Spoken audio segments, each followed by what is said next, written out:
So I'll start with the overview. Type 5 is called the investigator, the observer, or the thinker. And I describe this as like the owl of the Enneagram. So this is somebody who's got a very boundaried approach to life. They are highly observant. They are highly interested, but they kind of observe from above and in back. They are not the ones who are necessarily engaging so easily. They are listening, they are picking up, they are perceptive, but a lot of fives will say the distance between my brain and my mouth is really long. I'm having lots and lots of thoughts, but I'm not sharing that much. So we may experience this person as someone who's reserved, who's quiet in the social setting. They're kind of slightly outside of the group, listening, but not engaging that much. A 5 is always asking, should I engage or should I withdraw? Should I engage or should I withdraw? And if they don't know what to do, they will stay withdrawn because engagement is usually pretty anxiety provoking. So eventually 5s will get bored, they'll get lonely, they'll want to add something, they will engage, but that can kind of bring up anxiety. So a lot of 5s will say, I kind of hide, I kind of don't speak, even if I know a lot about a subject. I'm just not quite sure where the conversation is going to end. And so I only really participate if I feel like I own that space. I really can know that I can talk very authoritatively or very clearly about the topic. This is somebody who needs time alone every day. In my Enneagram typing interviews, I ask, one of the questions is, how important is it that you get time alone every day? The 5s will say 8, 9, or 10. And I say, what happens if you don't get time alone? And they'll say, I'll have a nervous breakdown. Like, I'm going to find a way to get time alone. It's very important to me. So this is someone who needs time out every day. These are people who the attention goes to the demands of the outside world. They feel overwhelmed pretty easily, and they're kind of seeking self-sufficiency. So they're trying to manage, how much is the outside world demanding of me? They can feel overwhelmed pretty easily, but these are also the masters of regeneration. So when they get time alone, they can use that time to build their energy back up, to regenerate. 5s are a very mental type. So they spend a lot of time thinking, studying, learning. And usually in their time alone, they'll say, I read about the things I'm interested in. I'm on the computer, I'm researching, I'm spending time learning. And I like that. That really nourishes me. These are people in my Enneagram typing interview. I asked the question, if your good friend comes to the front door unannounced and knocks on the door to pay you a visit unexpectedly, how do you feel about that? And the 5s will say, I don't like that at all. I will hide. I will not answer the door. I will be horrified. Maybe I'll answer the door, but I'm really not super excited that they're there. And this is because this is somebody who's not so spontaneous. These are people who plan everything out. Again, they've got this sense of being overwhelmed. And so the friend, even a good friend who comes to the front door, it's like, how long are they going to stay? What are we going to talk? Like, whoa, like we didn't talk about this. So 5s are not known for being spontaneous because they want to think everything very carefully through. The attention going to self-sufficiency is because there's a concern that I don't have what it takes to make it. So I need to really kind of control everything. So this is the person, if you ask your type 5 friend spontaneously, let's go for a hike, they're going to think, whoa, let's go for a hike. How much water? How many kilometers are we going to go? I drink a bottle per 2 kilometers. Do I have 6 bottles? Where do they go? Do I have food? They're thinking of everything. So it takes them a long time to plan because there's this sense that I might get overwhelmed. And a lot of 5s will say, it's like being a dog with no fur. Like I just feel very exposed. These are people who can be very, very sensitive to environment. So I know in my yoga classes, I'm very careful if I know I'm working with a 5 because the light, the brightness of the light is going to be a point of sensitivity, the loudness of the music. They just have a heightened sense of all this. So they can be highly, highly aware of their environment and highly sensitive to it. They can feel overwhelmed pretty easily. The gifts of the type. These are the intellectual deep divers of the Enneagram. These are people who can hold a focus in the way the rest of us dream of. So these are people who can really stay focused and really go in deep and become masters of a subject. So they can stay very focused, they can go really deep, and they can have sparks of genius. So this is someone who can come up with that brand new invention that kind of transforms the world. There's a theory Bill Gates is a 5. There's a theory Mark Zuckerberg is a 5. These are people who can really kind of stay focused and keep going and work through all of the permeations and all of the different kind of scenarios and create things. So this is something that they bring to the rest of the world. These are the ones who are the scientists who cure cancer. I mean, I don't know the type of the people who came up with the vaccine, but I would not be surprised to learn that there were 5s in that equation. I imagine that is probably what happened. So the habit of attention is going towards wanting to avoid the trappings of the world, wanting to maintain self-sufficiency. And the word that they use in the Enneagram is avarice. So it's kind of greed, and it's kind of this withholding. And what it is 5s feel like it's hard to be generous because they're just not sure that they have enough themselves. And when I say generous, I don't mean in terms of money, but it can be in terms of energy, in terms of time shared, in terms of knowledge shared. So 5s really grow when they can relax their habit of attention and not feel so concerned that they're going to be overwhelmed, and trust that they're going to get everything that they need and that they could actually openly and generously share what they have with the world, what they know with the world. So non-attachment to kind of generosity and sharing is the growth path for the type. This is the high level overview, and I go through kind of the 6 different levels or aspects or facets of the Enneagram. So that's the overview. I'm going to move to the center.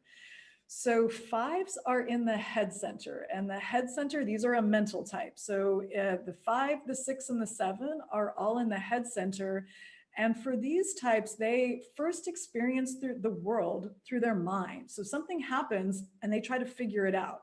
So there's a sense of, okay, that happened mentally, what just happened? How do I process that? Then it moves to the emotional world, then it moves to the somatic world. But again, this is someone who's very attached to their thinking and kind of feels like I can rely on my thinking to get me out of trouble, to solve my problems. And what is the fundamental problem that the head centers are facing? It's anxiety about an uncertain future. So when you have anxiety, it is a relationship with the future. It's something that there's an uncertain future that you aren't sure that you're going to be able to navigate. So each of the 3 head types has a different way of trying to deal with that. The type 5 under expresses it. So their way, a lot of 5s will say, I don't necessarily feel anxious. And they don't maybe necessarily connect so much with the anxiety because the strategy that their psychology has subconsciously taken on is, I'm going to limit my engagement with the world, and that is how I'm going to manage anxiety. If there's very little asked of me, a lot of those things that could kind of spin out of control, maybe they're not going to happen. I'm going to try to kind of pull back and retrench. And that can be what the anxiety looks like. So it's an underexpressed anxiety, but it is an anxiety about an uncertain future. So that's the center. Then we move to the wings, and just as a refresher, you are your type, but you're influenced by one of the numbers next to you. So you're either a 5 with a 4 wing or a 5 with a 6 wing. And again, if you're a 5, you have access to both wings, but most of the time, one of the wings is going to feel dominant. The 5 with the 4 wing, the word that they use is iconoclast. So this is somebody who can be a little bit more philosophical, maybe a little bit more poetic almost, kind of abstract in their way of thinking. And this is someone who can be quite creative. So they're having more of a sort of ethereal, less feet on the ground, but more philosophical, almost idealistic way of trying to understand the world. And it can kind of have a creative and a slightly less analytical look to it. The 5 with the 6 wing is called the problem solver. And this is the very scientific 5. So this is a 5 who's technical, who's precise, who's scientific, and has a real orientation towards logic. So they're kind of trying to smash, any problem with logic. That's what they're going to really access first. Whereas a 5 with a 4 wing may access other things. So those are the wings. And again, if you're a 5, you have access to both, but one will often feel dominant. So then moving to the subtypes, as we talked about in type 4, the subtype is really important. And for those of you who saw the panel last week, you saw there's a big variation in presentation between a sexual 4 and a self-preservation 4. In the type 5, the presentation doesn't necessarily look that different. So if you have 3 5s sitting next to each other, they may actually look pretty similar. The self-preservation 5, the word that they use is castle. So this is someone who almost would like to live in a castle, remote, detached from society. This is someone who can be kind of hermit-like. This is the 5 that really wants the least amount of interaction with other people. They are remote, they are more introverted. They will have a small group of people that they're interacting with, but that's the way they like it. They don't want a lot, they don't need a lot, and they can kind of have a remote feeling to them. So that's the castle self-preservation 5. The social 5, this is the 5 that doesn't always look like a 5, because this is a 5 who can actually be a lot more extroverted, a lot more engaged, a lot more engaging. So this is someone who can be more social, more out there. But the word that they use is totem. And this is a 5 that, again, is still having these questions of scarcity and maybe I'm going to feel overwhelmed and do I have enough? But they solve this by saying, I'm going to engage in a very contained way. So this might be someone, I have a friend who's a social 5 and he's in charge of his spelunking club. So, once every 3 or 4 months, he will go spelunking. He leaves at 9 in the morning on a Saturday. He knows he's going to be back at 5 o'clock on Sunday. He's leading the group, but he can do that because it's extremely boundaried. If anything happens and it goes later or has to start earlier, that throws him. He doesn't like that. But as long as it's boundaried, it's okay. These are people who are really seeking a body of knowledge. And they use the word totem because it's somebody who can almost orient around symbolism, representation. These are people who often are kind of seeking the meaning of life. They can be philosophical, they can be spiritual, and they can relate more to values than to the person themselves. So a lot of times when they use the word totem, they will have their circle of friends, but the friends often are almost representational of something. So it's like, oh, this is the person who's an expert in that. And the relationship is really almost around the expertise and a little bit less around the person as an individual. So that's something that these 5s in particular kind of keep an eye on, because they can get a little bit lost in the body of knowledge and disassociate a little bit with the individual if they're not careful. So that can be kind of what's happening there. It's a 5 though who often looks quite social. So might be out there engaging, but the dirty secret they'll say is, I'm doing that, but I know exactly when I'm going to leave. And so like they've boundaried it. And then the intimate subtype. So it's called intimate, it's called one-to-one, it's called sexual. It's all the same word. It has nothing to do with sex, but it does have to do with intensity of connection. And the intimate 5, the word they use is confidence. So it's not confidence, but it's confidant, as though to have somebody who is one person that they could merge with completely. So this is a 5 who's really almost seeking the ultimate union. They really want to find someone who they can merge with, who they can bond with, who this is going to be their person that they'll share everything with. They'll be very close with this person, but they might not have lots of other extra people, because again, it tends to be a fairly introverted type. So they're seeking an ideal partnership. This is somebody, these 5s sometimes get confused and almost think that they're 4s, because on the inside, there's a lot of emotion going on. This can be someone who's romantic. This can be someone who's really sensitive. This can be someone who's actually having a lot of emotional ups and downs, but is not presenting that. And most of the people in 5s' lives will say they're kind of robotic, and they may present sort of robotically. But the intimate 5s in particular, they'll say, whoa, like people don't understand just, how sensitive I am and how emotional I am and how much things are affecting me. So that can be what's happening a lot there. It's almost a 4-like 5. But if you talk the differences, this is someone who's still, if you put them side by side with a 4, they're not having that level of intensity constantly, and they are able more to disengage from their emotions. So that can be one of the differences. So those are the 3 subtypes. And remember, there's a stacking. So if you're a 5, you will have access to all 3 subtypes, but you will have an order, one that usually feels like it's your dominant subtype, and then the other 2 may stack closely. Maybe you have 2 that are strong and 1 that's a blind spot, but you'll have access to all 3 with at least 1 that's dominant. The stress point or the contraction point and the security point or the expansion point. So what happens when 5s get stressed, when they have been pushed too much for too long? They go to type 7. So the contraction point is type 7, and type 7 is the enthusiast, the generalist. And this is interesting because 5s are famous for their ability to hold a focus. But when they get under stress, they suddenly kind of adopt the scattered behavior of a type 7. So nothing really feels good. So they start hopping from thing to thing. And it can be a little bit, again, disorienting, because this is someone who's usually so grounded and so focused and so single-minded, who suddenly is trying this and trying that and moving around and kind of just feeling anxious. And anxiety is definitely a big part of the picture here. But everything kind of feels uncomfortable. And that deep focus that 5s have can get a little bit lost if it's someone who's really acting out their stress. When they're feeling good, when they're feeling secure, the expansion point, they go to type 8. So 5s are known for being kind of quiet, for not speaking. And yogically, when I work with them, it's the throat chakra. I say, we've got to have you open your throat chakra. You've got to start talking more.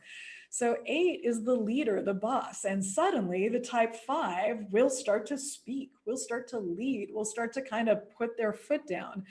And it's funny because a lot of 5s will feel like, wow, I'm yelling. And the rest of us are like, oh, I can finally hear your voice.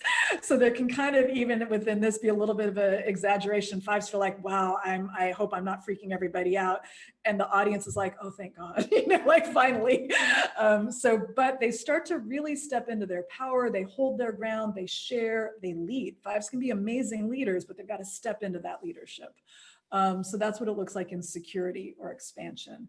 So that's kind of what I call facet number 5. And the final facet that we'll talk about is awareness. So the Enneagram lays out 9 very distinct levels of awareness, and we're all shooting for the top. So, and I say, if we could have a world where everyone was operating at those high levels of awareness, it would be very hard to know what anybody's type was. And we would be living in a world of tremendous compassion because all of the types are deeply compassionate when they're highly, highly self-aware. So what does a highly, highly self-aware 5 look like? Somebody who's really relaxed their habit of attention. They are open-minded, they are wise, they are penetrating, they are insightful, they are discerning, they are sharing their knowledge, and they're sharing knowledge from the heart. So they've connected to their heart. They've actually learned that the emotional world has value. They've connected with that deeply. They've integrated that with all of this brilliant knowledge they have, and they share that with the world. So that is what the highly self-aware 5 looks like, and it's a beautiful thing. That's the goal. The middle section is where kind of most people are probably operating. And this is where the defenses are tightening, and we're starting to act out the habit of attention a little bit more. So this is the 5 who it's not going to be so hard necessarily to recognize the 5 behavior. This is somebody who is secretive, who's quiet, who's reserved, who's very slow in their decision making. Why? Because they're kind of considering every possible different iteration and how they would deal with that. Lengthy, lengthy planning processes. This is someone who can start to have very complicated ideas, can become very abstract. So while they're holding a focus, they kind of lose sight of the idea you need to eventually share this with other people. So it needs to be in a way that others can digest. They can get lost and kind of turned around again, because they can hold the focus, not understanding maybe the rest of us can't. Scarcity can start to be an issue. They just feel like, I can't be generous with that person because I'm not sure I have enough myself, and they can feel overwhelmed. So this is someone who, I don't want to leave the house. I don't want to meet that person. I don't want to do anything extra. I'm just not sure. And a lot of 5s will say, being a 5, it feels like I leave every day with a quarter of a tank of gas, and I've got to manage that quarter of a tank. So this is kind of in that middle level of awareness. You're going to have these feelings of scarcity. And then low, so when completely in the fixation, habit of attention is really being acted out, this is someone who's withdrawn, who's isolated, who can be kind of eccentric. They've just lost touch with, wow, we have to share, like we have to function in the outside world. Feelings of instability, there can be an obsessiveness, a lot of anxiety. So this can be someone who's becoming really paranoid. And in the kind of extreme example, Nina, it's interesting that you're from Denmark. I talk about Pete Madsen, who was the guy who had the submarine, who was the awful murder of the journalist. I don't know his type, but when I look at him, there was a lot of kind of unhealthy 5 behavior there, where he just kind of got trapped in this weird fantasy world. Obviously was a very intelligent person, obviously very eccentric, could come up with these interesting ideas, but just lost touch with reality and just kind of got obsessed. So that can be what it looks like when it's really unhealthy. To circle back, what are we going for? Highly self-aware, highly compassionate, open-minded. And again, the real piece is connecting from that heart, from really understanding all of this knowledge without a connection to the heart isn't enough. I've got to connect back to the heart. So when fives take all of this brilliance that they can come up with, bring it to their heart, and then share that with the world, that's the goal. So that's what a deeply compassionate five looks like.